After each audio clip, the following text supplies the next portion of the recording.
এই সরকারের হাতে রক্তের দাগ লাগলো কিনা? না, আমার মনে হয় একেবারে খুব এর সরল উত্তর। সরল উত্তরের আগে একটু বলি যে আপনার কাছেও খবরে যেটা শুনলাম যে 144 ধারা এখন অব্যাহত থাকছে, তাই তো? কারফিউ আগামীকালকে 3 ঘন্টা, যাই হোক, তারপরে থাকছে। পরবর্তী ঘোষণা মানে পরিস্থিতির ভয়াবহতা উপলব্ধি করা যায়। আচ্ছা, কারণ বুঝতাম যে একটা ঘটনা ঘটে গেছে, সাময়িক সময়ের জন্য করলো, এখন একটা নর্মাল জীবন সেটা নাই। এবং যে ঘটনা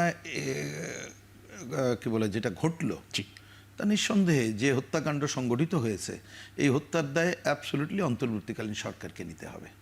তো এই সরকারের হাতেই তো তাহলে রক্তের দাগ থাকছে, এটাকে অস্বীকার করার কোনো কারণ নেই, এটাই বাস্তবতা।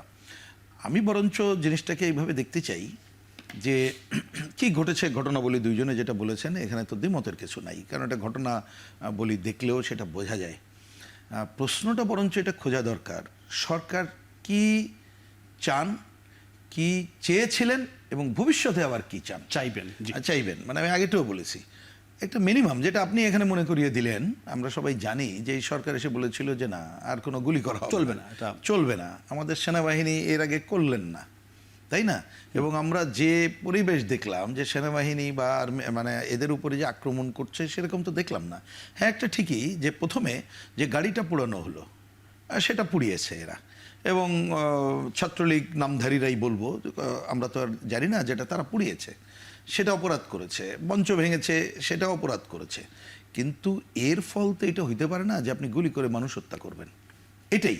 আর সবচেয়ে বড় কথা হচ্ছে যে এইরকম একটা কে না জানে দুনিয়ার, আমরাও তো এখানে বসে বুঝছিলাম যে গোপালগঞ্জ তারা উত্তাল হয়ে আছে, কারণ এটা শুধুমাত্র এটা তো প্রথম ঘটনা। এর আগে 32 নম্বর সহ বিভিন্ন জায়গায় যে ঘটনাগুলো ঘটেছে, তাতে এই যে অ্যাগ্রেসিভনেস যেটা কথার মধ্যে প্রকাশ পেয়েছে এখানে শুনলাম, যে সেটা তো অবশ্যই হয়েছে। তা সেই জায়গায় সরকারের তো প্রথমে যে দায়িত্বশীল আচরণ করা উচিত ছিল, সেটা কি তারা করেছে? মোটেই মনে হয় না। আপনি এইরকম একটা পথ কে না জানে, সেখানে আপনি একটা গাড়ি, পুলিশের গাড়ি রেখেছেন, আপনি অন্য কাজগুলো করেন নাই। বা যদি পরিস্থিতি আপনারা এখন বলছেন যে কি পুলিশের যারা খবরাখবর দেয় তারা ঠিকমতো দেয়নি, এটা তো আমরা শুনতে চাই না। এটা কে না জানে, আমরা কিন্তু এইখানে বসে সব খবর পাচ্ছি, আগের রাতের পজিশন, সকালের পজিশন, যে ওইখানে সবাই ঐক্যবদ্ধ হয়েছে, যেভাবে তাদের কাজ করেছে। এখানে পাড়ার উদাহরণ কে দিলেন? তুষার ভাই বোধহয় খুবই কারেক্টলি বলেছেন। পরিবেশটা কিন্তু তাই ছিল, আমি দূর থেকে যা আমরা খবর পাচ্ছিলাম। তাহলে সেই জায়গায় একটা সরকার থাকলে তার দায়িত্বশীল আচরণ কি হতো? ধরেন আমি যাচ্ছি, আমি ধরে নিলাম নিবন্ধিত অনিবন্ধিত সেই তর্কে আমি যাচ্ছি না, তাহলে তো সরকার প্রথমে আমাকেই বলবে যে পরিবেশ এইটা, এবং সে যদি দেখে যে আমাকেও সামলাইতে পারছে না, এলাকাও সামলাইতে পারছে না, তাহলে তো এখানে তো অটো বিষয় যেটাকে বন্ধ করে দেবে। কিন্তু এই হামলার দায় সরকারকে দিচ্ছেন, কিন্তু এনসিপি তো সরকারকে এই হামলার দায় দিচ্ছে না। না, এনসিপি কি দিল আমি সেই আলোচনা আগে আসছি না। আচ্ছা, আমি বলেছি ওইখানের প্রথমে যে ওইখানে কতগুলো হামলার যে শুরুর যে ঘটনাগুলো ঘটেছে, তার আগে তো কথা বলা হয়েছে যে আমরা পরিবেশটা কি ছিল সেটা একটা আলোচনা।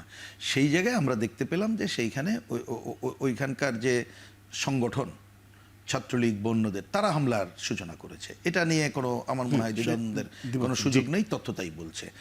কিন্তু এই যে ঘটনাটা, পরিবেশটা যেটা, এইটা ঘটানোর সুযোগ দিল কেন সরকার?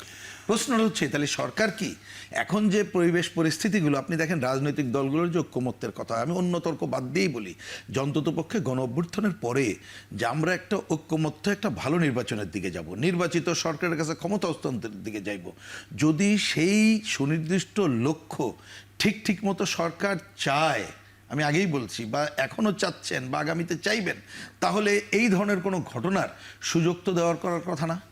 সুতরাং সে তো এটা করে দিয়েই আসলে কোথায় নিয়ে যেতে চায়, সেই প্রশ্নটাই এখন বরঞ্চ জনমনে সবচেয়ে বড় প্রশ্ন হিসেবে সামনে আসছে।